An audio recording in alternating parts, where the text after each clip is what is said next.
Let it be. What could you possibly want, bro? I just saw you eating, so I know you good on food.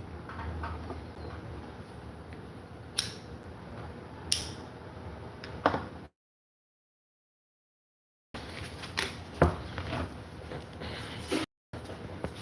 got nobody like this. Hold on, Brian. That's my fucker.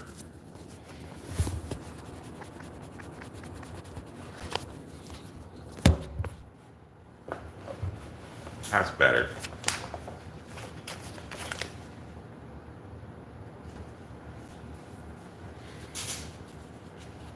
As earlier indicated, Mark's gospel indicates that it was Pilate's custom to release a prisoner guilty of a capital crime to the Jewish crowd in honor of the Passover festival. He asks if they would like him to release Jesus, but they urge him to release for them Barabbas instead, a man in prison for committing murder during an insurrection. Pilate appears to feel that his hand is forced, so he sets Barabbas free, but orders Jesus to be crucified.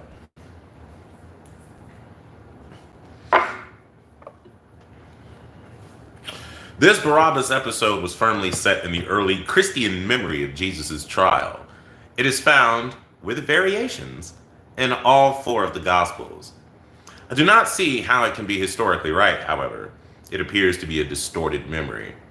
For starters, what evidence is there that Pilate ever released a prisoner to the Jewish crowd because they wanted him to do so, or because he wanted to behave kindly toward them during their festival? Apart from the Gospels, there is none at all. In part, that's because we do not have a huge number of sources for the governorship of Pilate over Judea, just some highly negative remarks in the writings of a Jewish intellectual of his day, Philo of Alexandria, and a couple of other stories in the writings of the Jewish historian Josephus. These are enough, though, to show us the basic character of Pilate, his attitude to the Jews he ruled, and his basic approach to Jewish sensitivities. The short story is that he was a brutal, ruthless ruler with no concern at all for what the people he governed thought about him or his policies. He was violent, mean-spirited, and hard-headed. He used his soldiers as thugs to beat the people into submission, and he ruled Judea with an iron. Is Pilate the sort of person who would kindly accede to the request of his Jewish subjects in light of their religious sensitivities? In fact, he was just the opposite kind of person. We have no record of him releasing prisoners to them once a year or ever. I should point out that we don't have any evidence of any Roman governor anywhere in any of the provinces having any such policy. And thinking about the alleged facts of the case for a second, how could there be such a policy? Barabbas, in this account, is not just a murderer. He is also an insurrectionist. If he was involved with an insurrection, that means he engaged in an armed attempt to overthrow Roman rule. If he murdered during the insurrection, he almost certainly would have murdered a Roman soldier or someone who collaborated with the Romans. Are we supposed to believe that the ruthless, iron-fisted Pilate would release a dangerous enemy of the state because the Jewish crowd would have liked him to do so? What did Romans do with insurrectionists? Did they set them free so they could engage in more armed guerrilla warfare? Would any ruling authority do this? Of course not. Would the Romans? Actually, we know what they did with insurrectionists. They crucified them. I don't think the Barabbas episode can be a historical recollection of what actually happened. It's a distorted memory. But where did such an incredible story come from? We need to remember what I stressed earlier, that these accounts of Jesus' trial repeatedly emphasize that Pilate was the innocent party. It was those awful Jews who were responsible for Jesus' death. For the Christian storytellers in killing Jesus, the Jews killed their own Messiah. That's how wicked and foolish they were. They preferred to kill rather than revere the one God had sent to them. That is one key to understanding the Barabbas episode. The Jews preferred a violent, murdering insurrectionist to the Son of God. Now, There is even more to it than that. We have no evidence outside these gospel accounts that any such person as Barabbas even existed. It's interesting to think about the name of this apparently non existent person. In Aramaic, the language of Palestine, the name Barabbas literally means son of the father. And so, in a very poignant way, the story of the release of Barabbas is a story about which kind of son of the father the Jewish people preferred. Do they prefer the one who is a political insurgent, who believed that the solution to Israel's problem was a violent overthrow of the ruling authorities? Or do they prefer the loving son of the father, who was willing to give his life for others? In these Christian recollections, the Jewish people preferred the murdering insurrectionist to the self-sacrificing savior. It's interesting to note that in some manuscripts of Matthew's account of the Barabbas episode, there is an important addition. This manuscript, which may well represent what the gospel writer originally wrote, Barabbas is actually named Jesus Barabbas. Now, the contrast is even more explicit. Which kind of Jesus do the Jews want? Which Jesus, the Son of the Father, is to be preferred? In this account, of course, the Jews are remembered as preferring the wrong one. But for the gospel writers, that's because the Jews are always doing the wrong thing and always opposing the true ways of God. I'll end this chapter by giving just one final example of what appears to be a distorted memory from the Passion narratives. Again, I have not intended to give an exhaustive account, but simply to point out some of the striking instances. In the Synoptic Gospels, though not in John, when Jesus dies, the curtain in the temple is ripped in half from top to bottom. There are some differences among the three recollections of this event. One of them appears to be irreconcilable. In our earliest account, Mark, the curtain rips the moment after Jesus dies. In Luke's version, it rips while he is still living.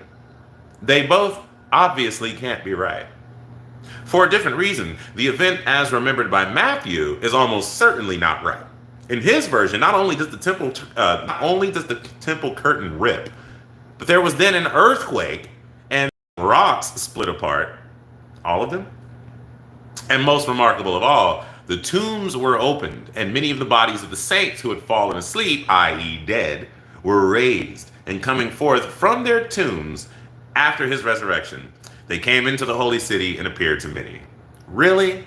Masses of dead people brought back to life, walking around Jerusalem, just zombie city in Jerusalem all of a sudden. Apart from fundamentalists and other strict literalists, there are very few readers credulous enough to think that this can be an accurate memory. But what about the ripping of the curtain itself? This too can scarcely be a historical description of something that actually happened.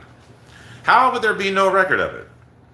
Josephus, for example, speaks of the curtain in the temple, and he was intimately acquainted with the temple and all its fixings in the years before the war with Rome, some 35 years after Jesus' death.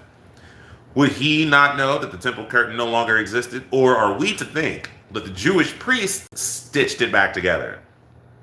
If so, wouldn't Josephus mention there had been a catastrophe with it? If the story cannot be literally true, but represents a distorted memory, then what is the memory all about? There is no real mystery about that. As we'll see more fully in chapter 7, Mark's gospel, in some senses, is all about the death of Jesus. One old scholarly view that continues to be held is that Mark is best seen as a passion narrative of the long introduction. As I already pointed out, an inordinate amount of space in Mark's gospel is devoted to Jesus' last days and hours. Even before that period, throughout this gospel, Jesus regularly and repeatedly refers to what will happen at the climax of his life. He will be rejected, crucified, and raised from the dead. Earlier in his ministry, he explicitly predicts on 3 occasions that this will happen. And there are yet other allusions to his death in his life and teachings. Why does Jesus have to die for Mark? It's because he needs to give his life as a ransom for many. Jesus' death will bring about a new relationship between God and his people. It is how people will be made right with God. What does that have to do with the curtain in the temple? Mark almost certainly is referring to the thick curtain that was believed to separate the Holy of Holies from the rest of the temple. The Holy of Holies was the special room at the spiritual center of the temple where God Himself was supposed to dwell. Nothing else was in this room. No one could go in it, into God's presence, except once a year on the Day of Atonement, Yom Kippur, when the high priest would enter to perform a sacrifice for his own sins and for the sins of the people. This is where atonement was made before God by the cultic leader of the Jews. No one else could enter into God's presence. God has come forth from His holy place, and people, all people, have access to God, not through Jewish sacrifice, not through the Jewish priests, not through the temple cult, but only through Jesus. It was Jesus' death that placed people directly in God's presence through His own atoning sacrifice. The ripping of the curtain was not a historically accurate memory. It did not happen. But it was true for the Christians of Mark's community who believed that through Jesus' death, they had received a new relationship with God through the atonement that Christ achieved. I have given only a handful of examples of memories that appear not to be historically accurate. These distorted memories could have arisen in any number of ways in the years after Jesus' death, up to the time when they were first written in our surviving Gospels. Of course, it's possible that some Christian storytellers consciously invented stories that they passed along to others. It is possible, in fact, that some of these stories were invented by the Gospel writers themselves. If that was the case, it is impossible to know, really. Then the stories may not have been embedded in the memories of the persons who invented them, at least if the person intentionally told the story while knowing it didn't really happen. But it's also possible that people who invented stories really believe they happened. As we saw earlier, if you imagine that something happened, even something implausible, it's very easy indeed for that imagination to become a memory, and for that memory to be every bit as vivid as something that actually did happen. It's also possible that a number of these distorted memories were inadvertently created and circulated. In my personal opinion, this is probably what happened quite a lot. Why not? It happens a lot all the time today. That just seems strange to emerge from nowhere. Why would it have been any different 2,000 years ago? Whether the persons who first told the story did so intentionally, knowing full well that they didn't happen, or inadvertently thinking they did. In either case, once the stories were in circulation and people told and retold them, these other people almost certainly didn't remember Jesus. Certainly did remember Jesus in such ways. Memory can be studied to see if it records something that really happened or not, and if so, whether the memory is true only in its gist or accurate down to the details. But as I have also tried to emphasize, it's also possible to study a memory in itself to see what it can tell us about the views of the person passing it along and the context within which he did so, whether it is an accurate memory or not. In chapters 7 and 8, I will be dealing with that later approach to memory at even greater length, not by discussing individual incidents from the life of Jesus, but by considering large-scale memories of Jesus as embodied in our early Christian writings. Before doing so, I need to deal with one other matter: the question of oral cultures and whether they can be counted on as preserving their traditions with greater accuracy than literary cultures. That will be the subject of the next chapter as we consider as well distorted memories about the life and ministry of Jesus.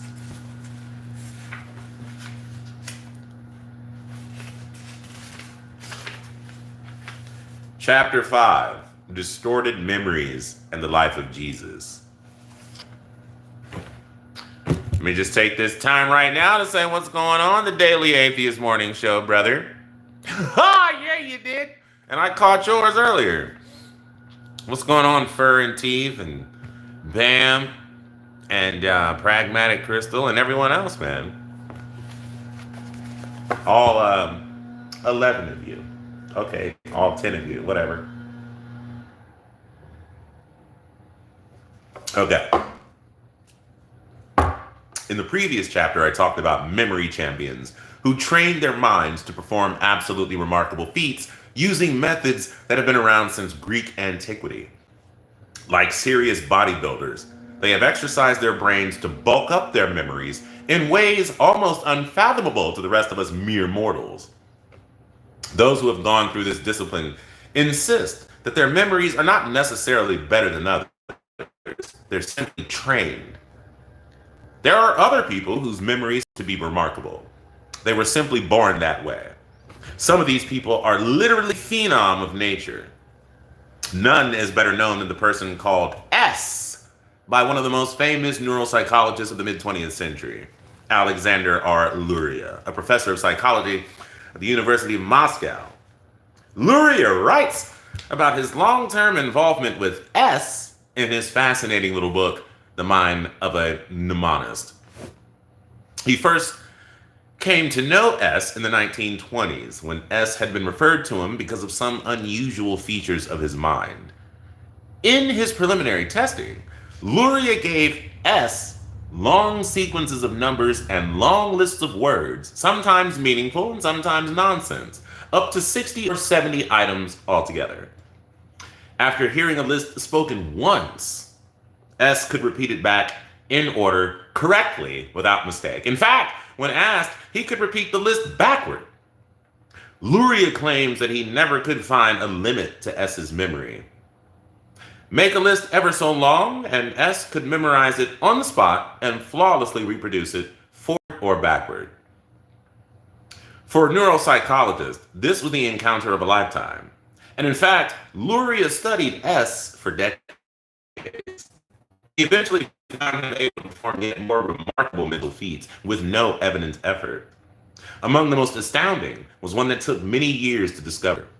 Some 16 years after first meeting S, Luria asked him to recall some of the lists he had created for him at the beginning of the relationship. S would think for a second, recall the moment when the list was first given to him, how he was sitting, how Luria was sitting, what was in the room at the time, and then repeat the list without making a mistake.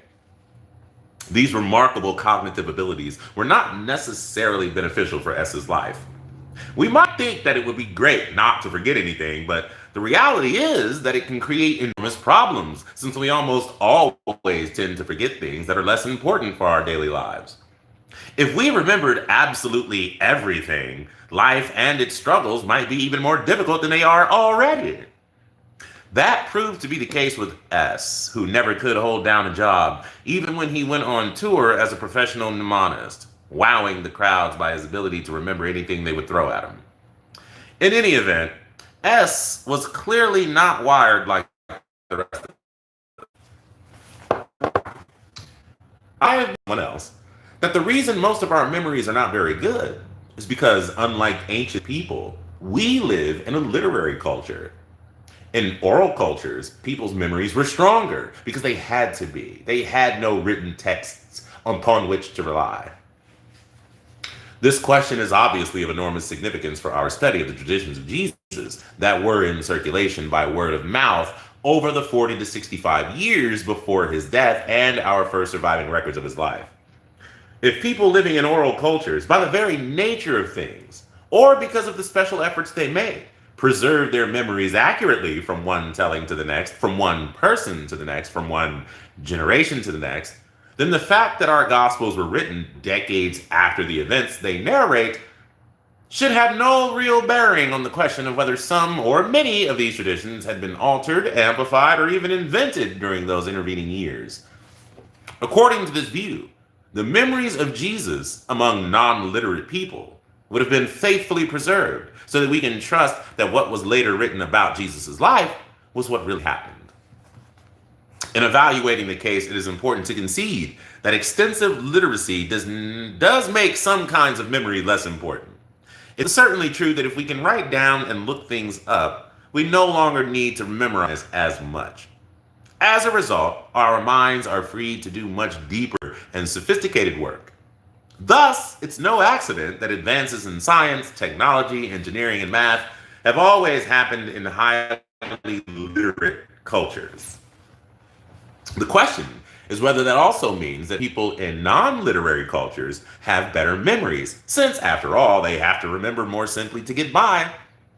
Those who think so argue that in oral cultures, people tend to memorize things almost automatically, For that reason, they can pass down traditions by word of mouth without changing a thing from one person to the next, year after year, decade after decade, century after century.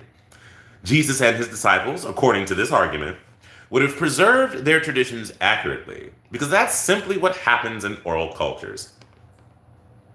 Is this true?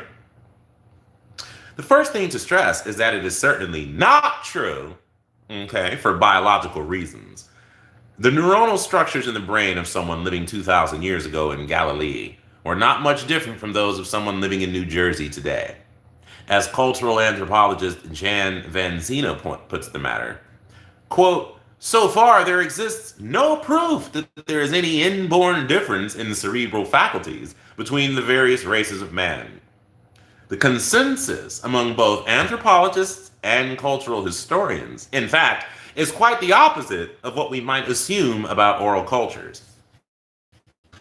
As orality expert David Henige indicates, people in oral cultures generally forget about as much as other people. And because that's the case, people in such settings are at an extreme disadvantage in comparison with those of other cultures. If they forget something, they lose it forever. For us, it's usually not lost since we can look it up.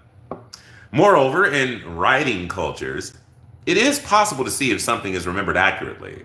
We can check an oral report or a written account against a written record. Subsequent written sources can, in theory, be compared with each other to see what has been changed over time. Not so in oral cultures, as Heineke points out. Oral tradition destroys at least parts of earlier versions as it replaces them. The thesis of this chapter is that traditions in oral cultures do not remain the same over time, but change rapidly, repeatedly, and extensively.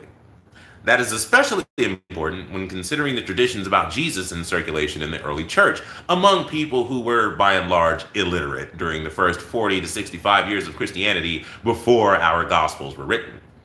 To set the stage for a consideration of the oral habits of early Christians in particular, we need to consider what we know about oral cultures in general and the ways they tend to preserve their traditions. For that, we may need to turn to some fascinating scholarship of the early 20th century that addressed issues of orality and literacy. The beginning of studies of orality, singers in Yugoslavia.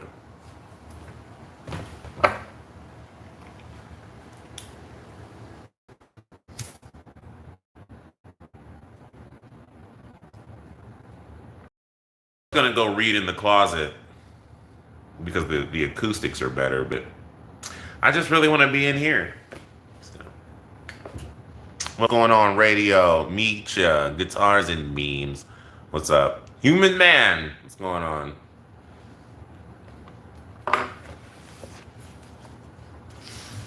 The 20th century study of oral cultures can be traced back to the groundbreaking work of Milman Parry, a scholar of classics and epic poetry at Harvard, and his student, Albert Lord.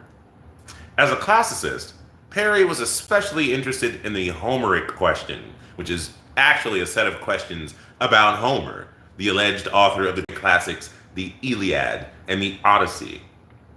Was there a Homer? Were these books actually written by him? Were the two books even written by the same person? Even more, is each book itself a single literary composition? Is each of them instead a collection of earlier stories that have been patched together?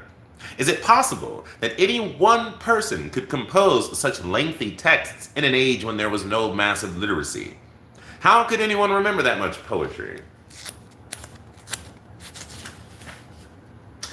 These questions had long intrigued scholars, especially in Germany, but also in the English-speaking world. Normally, these scholars had addressed the issues by analyzing in detail the internal tensions and contradictions of the Greek epics themselves. Parry, thought there was a better way. In particular, he wondered whether oral cultures in the modern world could shed light on how long epics could be orally constructed, performed, and preserved. He found what he was looking for in Yugoslavia. There had been an age-old tradition in Yugoslavia of singers who produced and recited oral epic poetry, tales sung in verse that were as long as the Iliad and the Odyssey, Wow, that is. Let me just pause for a cause to comment on that. Are you fucking shitting me? There was an oral tradition in Yugoslavia of singers who produced and recited oral epic poetry sung in verse that were as long as the Iliad. Are you fucking shitting me? Who the fuck can remember that much shit? I don't give a fuck if it is to a beat. What the fuck? That's amazing. Like, anyway, in the early 20th century, this tradition was still alive and well. Perry wanted to find out much more about it and decided to engage in extensive fieldwork among Yugoslavian singers. This, he thought, could shed any light on what may have been happening millennia earlier in nearby Greece, back in the time when it was commonly thought that Homer's works were finally written. Perry made a brilliant start on this work, uncovering the techniques that singers use to compose and retell their tales, and showing how very similar techniques can be detected behind the now written text of the Iliad and the Odyssey. Unfortunately, Perry died a tragic death before bringing his work to fruition, killed as it turns out, while unpacking his suitcase and inadvertently discharging a firearm. He was only 33 at the time. Same age as Jesus, what do you know? Anyway, Perry's student, Albert Lord, picked up his mantle to pursue the work. Lord eventually became a professor of Slavic and comparative literature at Harvard, a post he held for many years, 1960, as the Singer of Tales. This is a real historical importance to those interested in Homer and to those intrigued with the question we are addressing here, involving the preservation of tradition in oral cultures. Lord persuasively made a crucial point that has been confirmed and reconfirmed by studies since his day.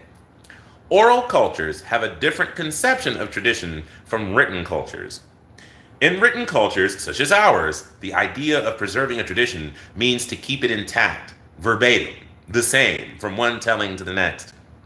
An accurate preservation of a tale, a poem, a saying, for most of us, is one that does not vary from its earlier iteration. The reason we think that way is that we have ways of checking to see whether it's the same tradition. Oral cultures have no way of checking. All someone can do is try to remember if a spoken version of a tradition is the same as an earlier version. But in fact, being exactly the same, in our sense of verbatim repetition, is not a concern in oral cultures. That concern came into existence in written cultures where such things could be checked. Those passing along traditions in oral cultures are not interested in preserving exactly the same thing. They are interested in making the same thing relevant for the new context. That necessarily involves changing it every time. For that reason, when someone in an oral culture claims that the current version of the tradition is the same as an earlier one, they don't know what the fuck they mean. They mean the same basic thing. They do not mean the same exact thing, the same basic thing, okay? This is crystal clear from Lord's work and by significant amounts of work done since his day. Perry and Lord listened to and recorded Yugoslavian oral epic poetry and extensively interviewed both Yugoslavian singers and those who listened to them. Reading the results of their fieldwork leaves no doubt about their findings. In the oral context, every time a story is told, it is changed. The gist remains pretty much the same, but the details get changed. Often they get changed massively. Because a singer changes the very story every time it is performed, he in effect composes it new each time. That means, though, that in oral performance, there is actually no such thing as a story or poem or saying. Every performance is in all ways different. The idea that there is an original that comes to be later altered derives from written cultures, where later forms of a text can be compared to earlier forms, and there is some kind of original. But as Lord shows, in a very real sense, every performance is a separate song. For every performance is unique, and every performance bears the signature of its poet-singer. That last point is very important. Whoever performs the tradition alters it in light of his own interests, his sense of what the audience wants to hear. the amount of time he has to tell or sing it, and numerous other factors. And so, as a result, the one who sings the tales is at one and the same, the performer of the tradition and the composer.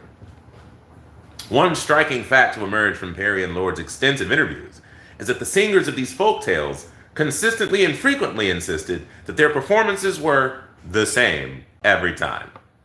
But when they said so, they didn't mean that it was literally the same. For a singer, the fixity of the song does not include the wording, which to him has never been fixed, or the unessential parts of the story. How different could the same song be in different versions?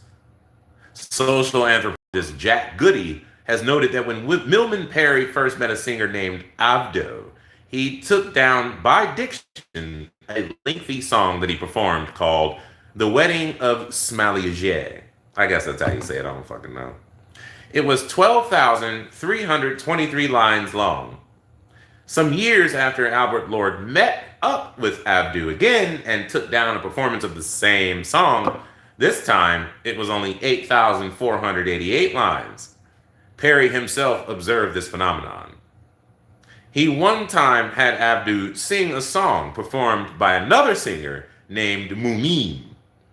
Avdo strongly insisted it was the same song. His version was nearly 3 times as long. There are obviously important differences between what Perry and Lord found among singers of epic poetry in Yugoslavia and what we find in the gospel accounts of the life and teachings of Jesus.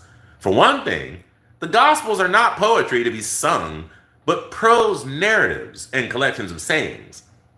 Moreover, as Lord himself notes, the kinds of epic tradition that he recorded are quite different from when A tells B what happened and B tells C, and so on, with all natural errors of lapse of memory and exaggeration and distortion.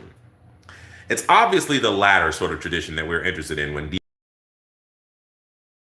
we should not make assumptions about what seems natural from our vantage point as readers living in literary cultures.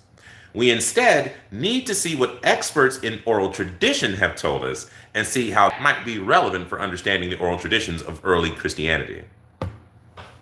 The findings of Perry and Lord have, in broad outline, been confirmed by other studies of other oral cultures. No one had done more in that realm than the previously mentioned Jack Goody, who spent a highly productive 30 years as a professor of social anthropology at Cambridge University. In his various publications, Goody stresses that without a written text, it is impossible to know for certain if 2 versions of a tradition are the same. Outside of writing or tape recorders, VCRs, or other modern technology, there is no way to check one version with the other. Your only choice is to listen to both and see if they seem the same. In his classic study, The Domestication of the Savage Mind, Goody reports on his anthropological work in northern Ghana and West Africa among the people known as the Lodega, a tribal society that was completely oral until schools were introduced in the modern period. Goody reports that the Lodega had one major myth known as the Bagri, which came in 2 forms.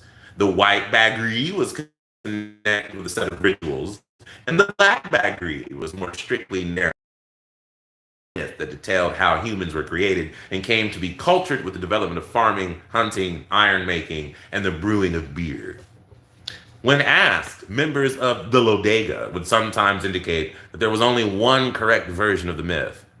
But as Goody discovered, that was not at all the case. In fact, even the poem itself encourages people to incorporate elements they had learned at other recitals. As a result, when the myth was recited, new passages were constantly being introduced. Other passages were changed or deleted. And as Goody summarizes, we have here a process of composition that gives rise to a number, indeed an infinite number of variants. Goody was able to demonstrate this phenomenon by recording different versions of the Bagri. He found that some elements that were absolutely essential to the myth in 1951 were completely absent in 1970. These changes involved portions that one might expect would be transmitted intact. The invocation to the myth is only about a dozen lines long and is, as Goody indicates, something that everyone knows. And yet, taping shows that the wording of the invocation can vary significantly from one recitation to the other, even in the case of recitations by the same individual, and even in individuals who will correct you when your version does not correspond to their version. At one point in 1970, Goody took two recordings of the Black Bagri by the same speaker a few days apart. One of them was 1,646 lines long. The other was 2,781 lines long. Another time, he recorded two versions of the White Bagri. One was 6,133 lines, the other 1,204. And yet, as he emphasizes, the local population see all the same ritual and recitation, even though the differences are enormous. Goody's conclusion is that we ourselves, in our context, would not call these recitations the same. The differences are extremely deep, even if in a very broad sense, the gist of the myth survives in all the retellings. Given these realities, as attested by numerous anthropological studies, why do people in literate cultures so often claim that people in past oral cultures had phenomenal memories and worked hard to recount the details of their past with great accuracy and consistency? As one expert in orality, the renowned cultural historian Walter Ong answers, literates were happy simply to assume that the prodigious oral memory functioned somehow according to their own verbatim textual model. Here again, one might object that Yugoslavian epic poetry and Ghana cosmological myths are not really the same as prose narrative traditions that attempt to recount what happened in the past. Traditions such as those that were in circulation in the years after Jesus' life before being written in the Gospels. But there have also been field studies of traditions of this kind, and they too point in the same direction.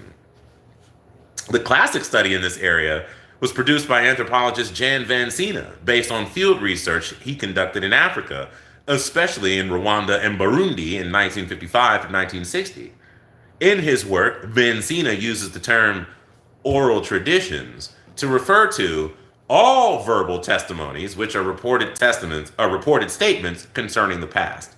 In other words, a tradition needs to be a statement about something that happened, which is delivered orally from one person to another. A key point for van Sina is that tradition involves a chain of transmission that can be charted as follows: observer, proto-testimony, chain of transmission, final informant, recorder, earliest written record.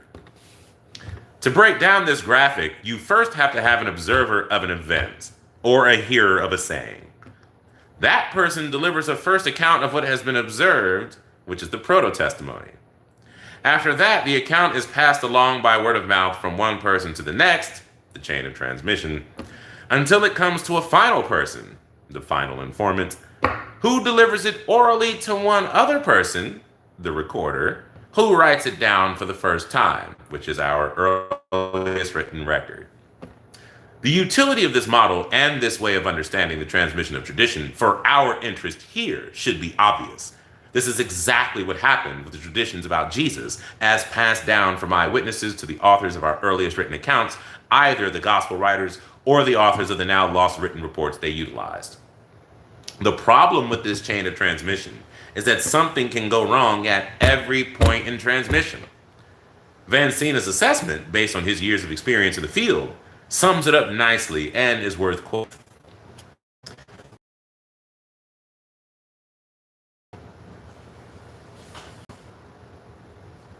Jesus Christ.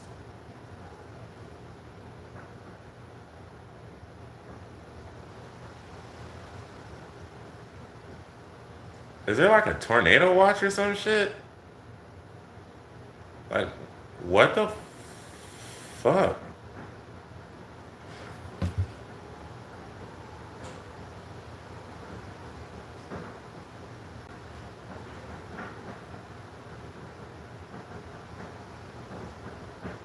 I don't know, Louis, man. That shit look crazy.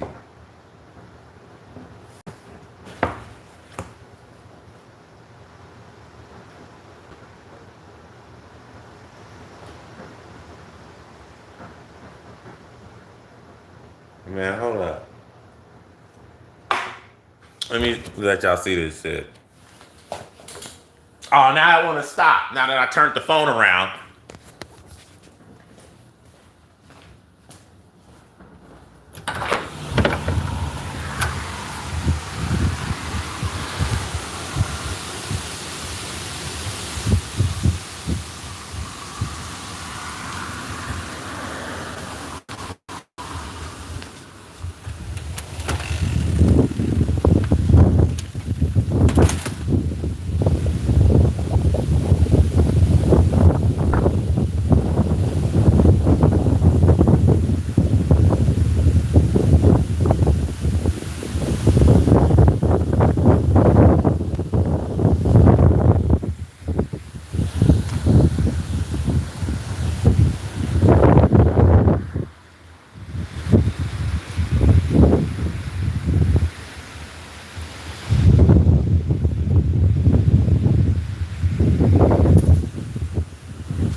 Pete.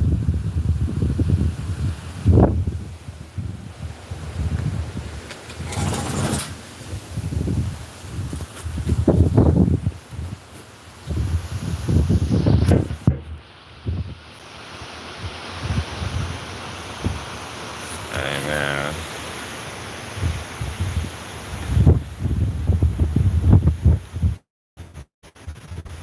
Fuck.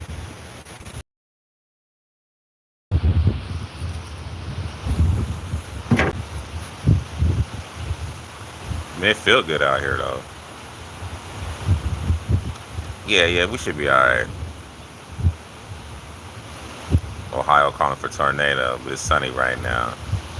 And we always get a, like, well, I think we always get we always get tornadoes, but not so much in Dayton, for real. We had one a couple years ago, though.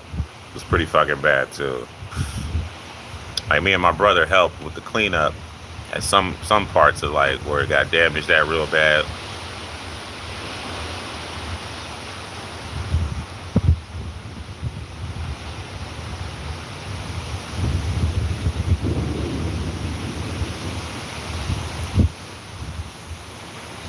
Man, I'm about to get a blunt and say fuck it. Yeah, I'm in Dayton, bruh. What up, Alex? You in Milwaukee? Fuck. That's where Jeffrey Dahmer had that apartment and shit. Apartment 214 or 216, some shit. What's up, Zane?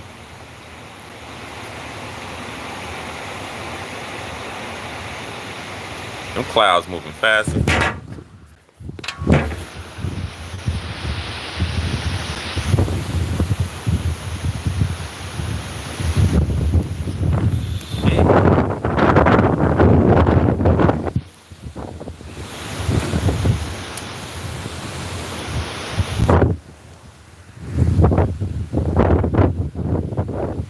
Motherfucking chair moving and shit.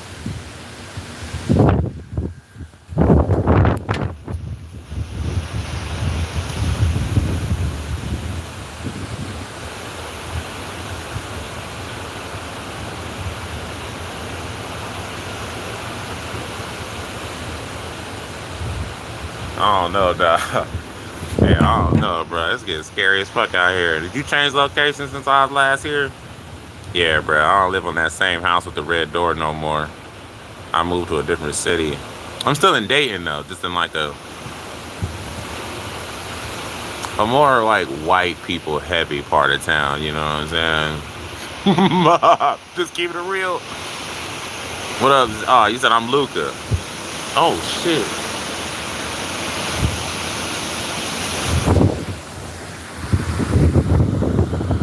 Shit. This shit crazy.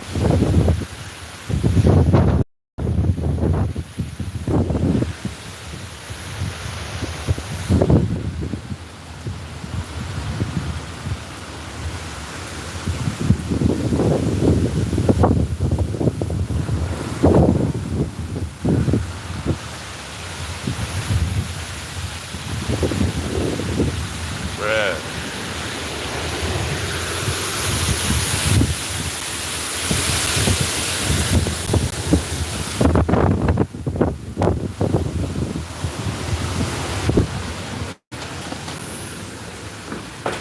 I don't know, y'all.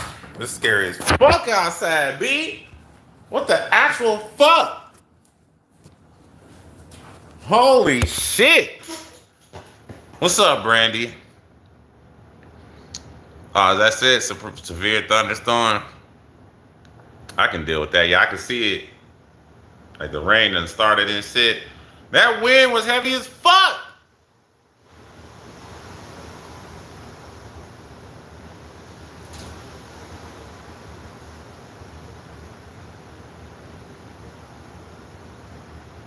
I don't want to like lose power and shit. You know what I'm saying? What the fuck?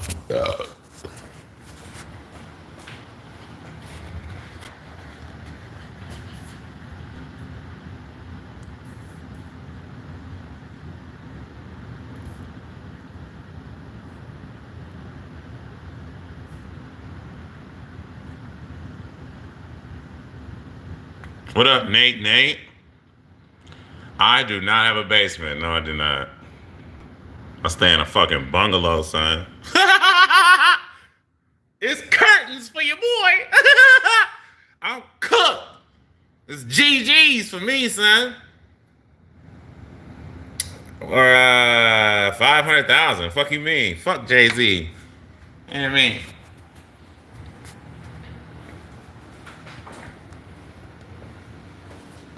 I'm about to hold up. Lil P and Petunia. Y'all see how wild it is out there? I'm gonna open the door. Y'all about to trip.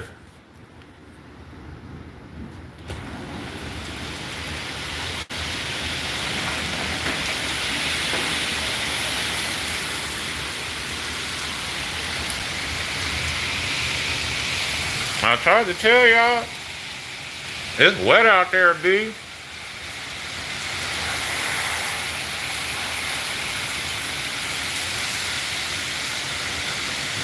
Rosie, look how bad it is out there. Right, you might want to back up. Petunia, like, what's going on? Petunia, look how bad it is out there, bro. Yep, you better run. It's fucking wild, son. Right.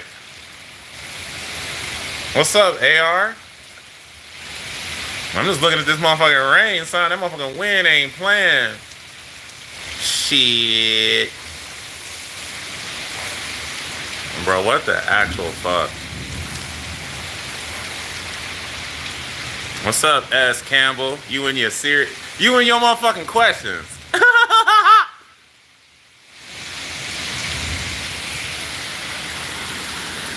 Look out. Back up, Rosie. Shit, you ain't going out there. Fuck you mean? Oh, hell no.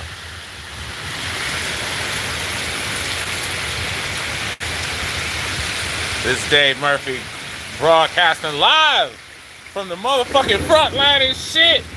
It's raining. It's thunder. And it's fucked up out here, man. Get your black ass inside.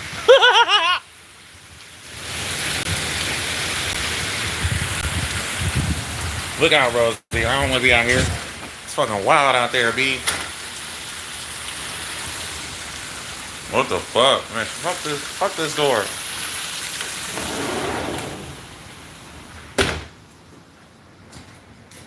We about to smoke and get high. Fuck it. Smoke and get high. We finna die in this bitch. We finna die, Louie. Look at Louie. Louie, you in my seat, bitch. Rosie, why your brother in my seat? Petunia, can you come get your son? Donnie B, why you in the bathroom? Y'all don't listen to me at all. You in my seat? Oh, you think you tough? Bitch, I'll slap shit out you. Nah, for real though, can I sit right here, Louie?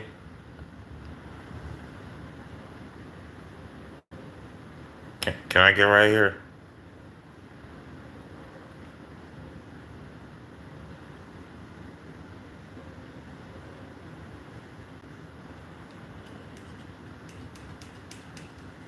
Louie.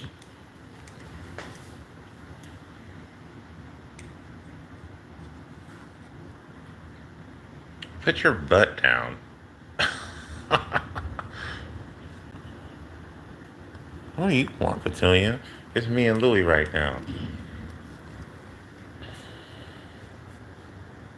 Donnie B. You sniffing Louie butt?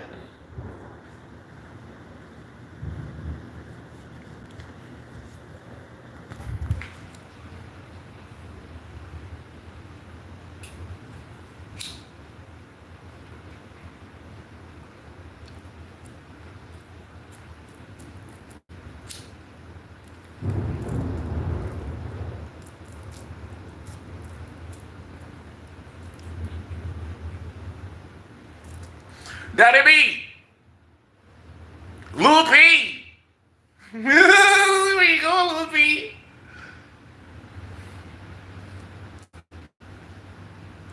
Who you? I like my shirt. Excuse me.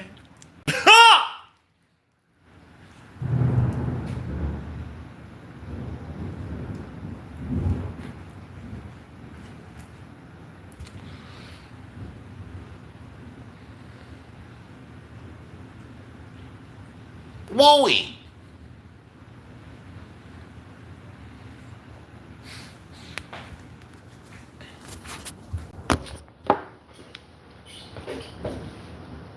What's up, Albert? Thanks, Phil. See, I got the logo, Dade Murphy. All my shirts got the Dade Murphy logo on the left. Well, it say that on the left sleeve.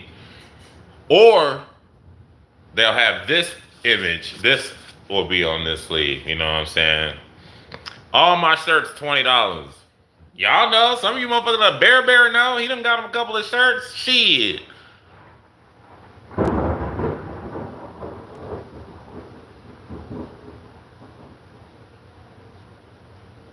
Bro, that's fucking crazy outside. I'm gonna say joint just because this is a raw cone. You know what I'm saying? That's the raw.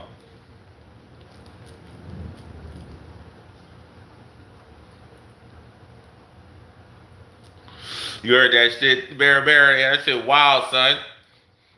I'm about to smoke both of these. Hold up.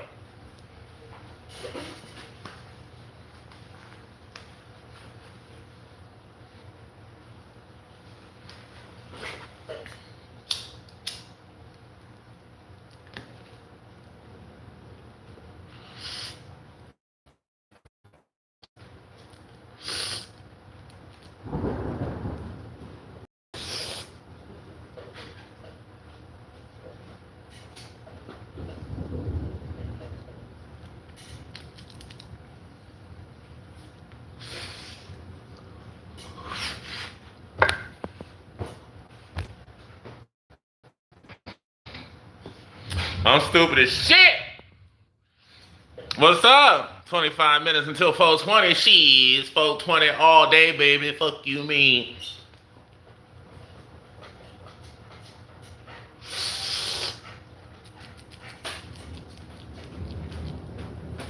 Louie, what the fuck are you doing?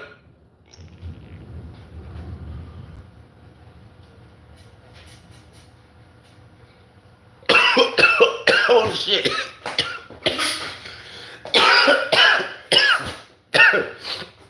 The fuck?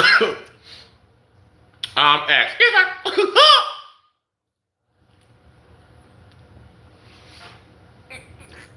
me.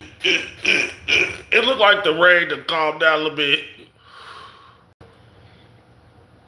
I mean, it's still raining, but it don't look all fucking apocalyptic like it was just looking a few minutes ago and shit. There's a big dumbass field across the street, as y'all saw if you was watching. That shit's scary, because it looked like it looked like Jesus coming back every time the weather get fucked up. Ain't no motherfucking Jesus. Fuck you mean. Doing the butt. Ow. Same over in here. What's up, Mr. Taskmaster? Cantaloupe? Wait, no, hold on. You said Can't Coat. What up, Can't Coat? Yeah, son. We smoking the little baby J and the big boy J. You know what I mean? We smoking on that motherfucking Yahweh pack and that Messiah pack. You know what I mean? Smoking on that Father and Son, you feel me? Oh, I hear y'all Christians. I found Jesus. He right chill in the smoke.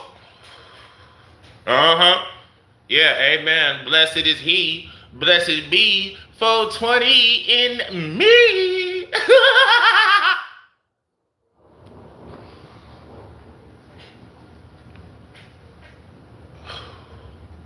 Fuck you mean? Burning bush. You goddamn right. Burning that bush flower, son. Smoking that goddamn, that MAGA pack. Smoking about, let me get some goddamn.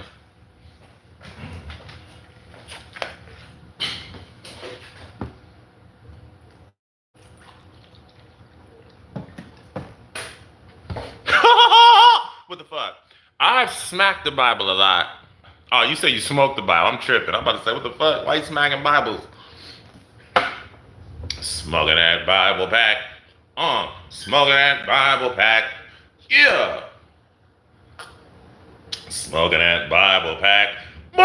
Smoking that Bible pack. Smoking that Bible pack. Excuse me.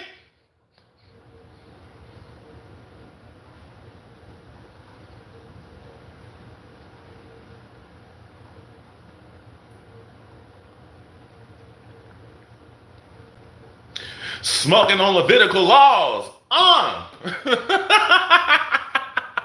Stupid. Do you use a curling iron? You goddamn right. You know what I mean? I wish I could get like L'Oreal to endorse me and shit. You know what I'm saying? I'm always using their goddamn. Or it might be Lang. Nah, it ain't Lang.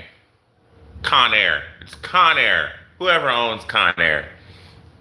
Conair, if you listening, I mean, you can like sponsor me and shit, but I don't know. Actually, never mind that, because I need to look into your company first to see just how unethical you are. I'm pretty sure you're unethical. All fucking capitalist organizations are unethical. Really shouldn't buy shit. Make a tutorial. Dade drinking the gold juice. Looks like you're enjoying your night. It's all right, Ed. Con Air was a good movie. Nick Cage was cool. Hey, for real, that's one of my favorite Nick Cage movies. I used to be like a real hardcore Nick Cage fan. At one time, like I tried to collect all his DVDs. I didn't get all of them though, but I had like, so like of the ones I had, like Con Air was like one of my favorites. Gone in 60 Seconds, I think it was. That was another one of my favorites. It's another movie about him like I think he's like a cop, but he's working at like some sort of like big MGM boxer fight, you know, and I don't know, some shit about that. I forget the name of that movie, but that was another one of my favorites by him. But yeah, Raising Arizona. That's probably my favorite. Raising Arizona, old as fuck. You gotta be old as fuck to even know that movie. Hang on, Nathan. Y'all don't know nothing about Raising Arizona, bro. That's old as fuck.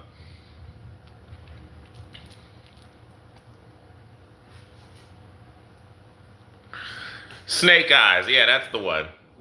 That's the movie I was thinking of for sure. 8mm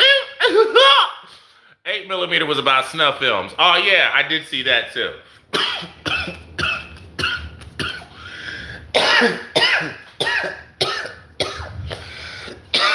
Oh, shit.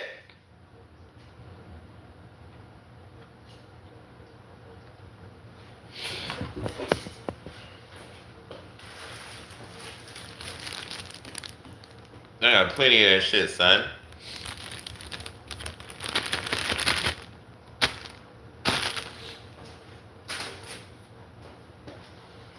I just got me a new grinder too. It say raw, if you can't tell. This motherfucker cost me like $40 fucking. It's magnetic though, like you can't tell on the screen, but it's magnetic. You know what I'm saying? I got the goddamn. Oh shit, there's weed in it. Ha! What if it came with it? That'd been dope. But it got like a nice deep fucking reservoir and shit. You know what I'm saying? Then the little bottom part for the Keef. The Chief Keef, you know what I'm saying? With the little doohickey, the little scraper.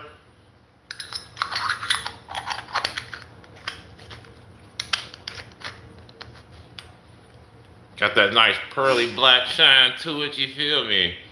Raw, son. I got this one too. You know. Got the little goddamn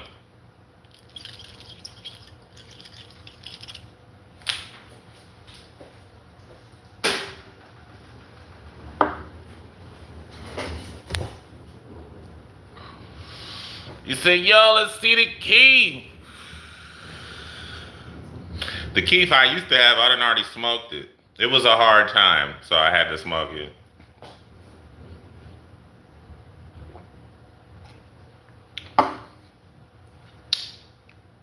What you mean it's not? The keef? Shit.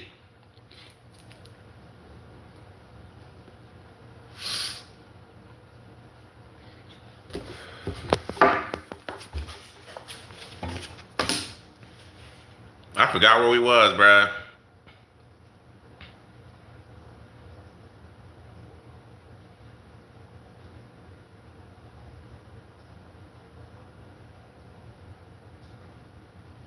Oh, okay. So he said, Vancina's assessment, based on his years of experience in the field, sums it up nicely and is worth quoting at length. A testimony, report about the past, is no more than a mirage of the reality it describes. The initial informant, in an oral tradition, gives, either consciously or unconsciously, a distorted account of what has really happened because he sees only some aspects of it and places his own interpretation on what he has seen. His testimony is stamped by his personality, colored by his private interests, and set within the framework of reference provided by the cultural values of the society to which he belongs.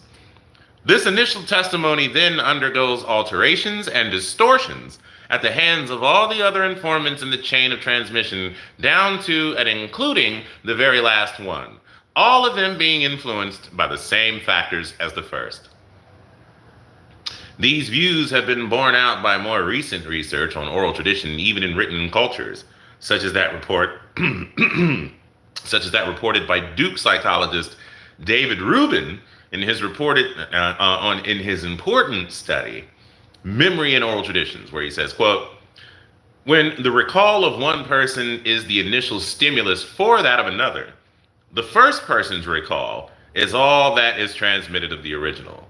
There is no chance for a new context to recover information that was known by the first person, but was not told.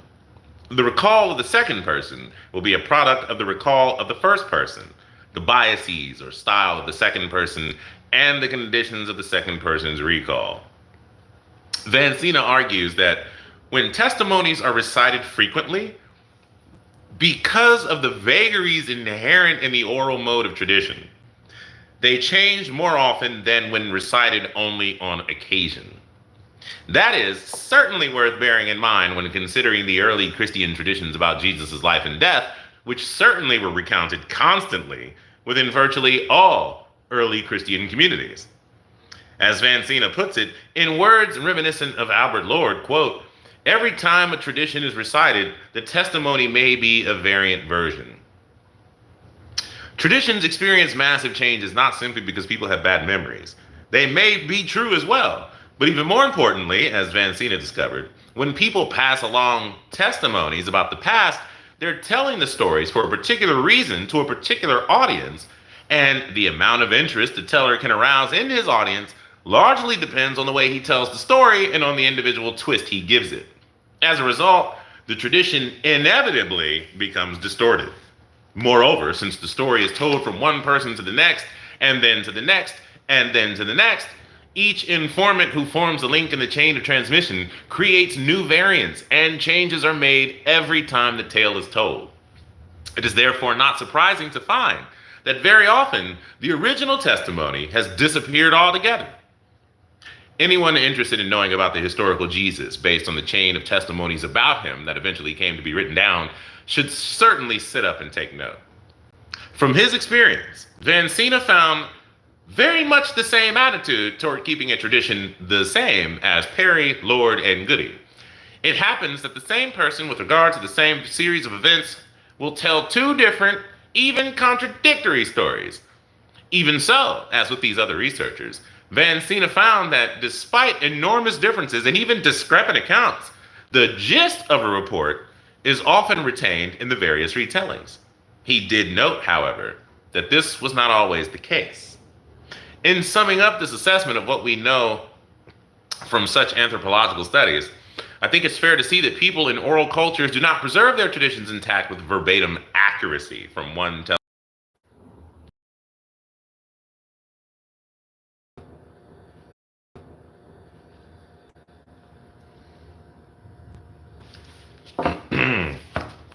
I'm gonna go. You know what I mean? That's probably best. I'm gonna get off of here, and we'll pick back up tomorrow or something or the other.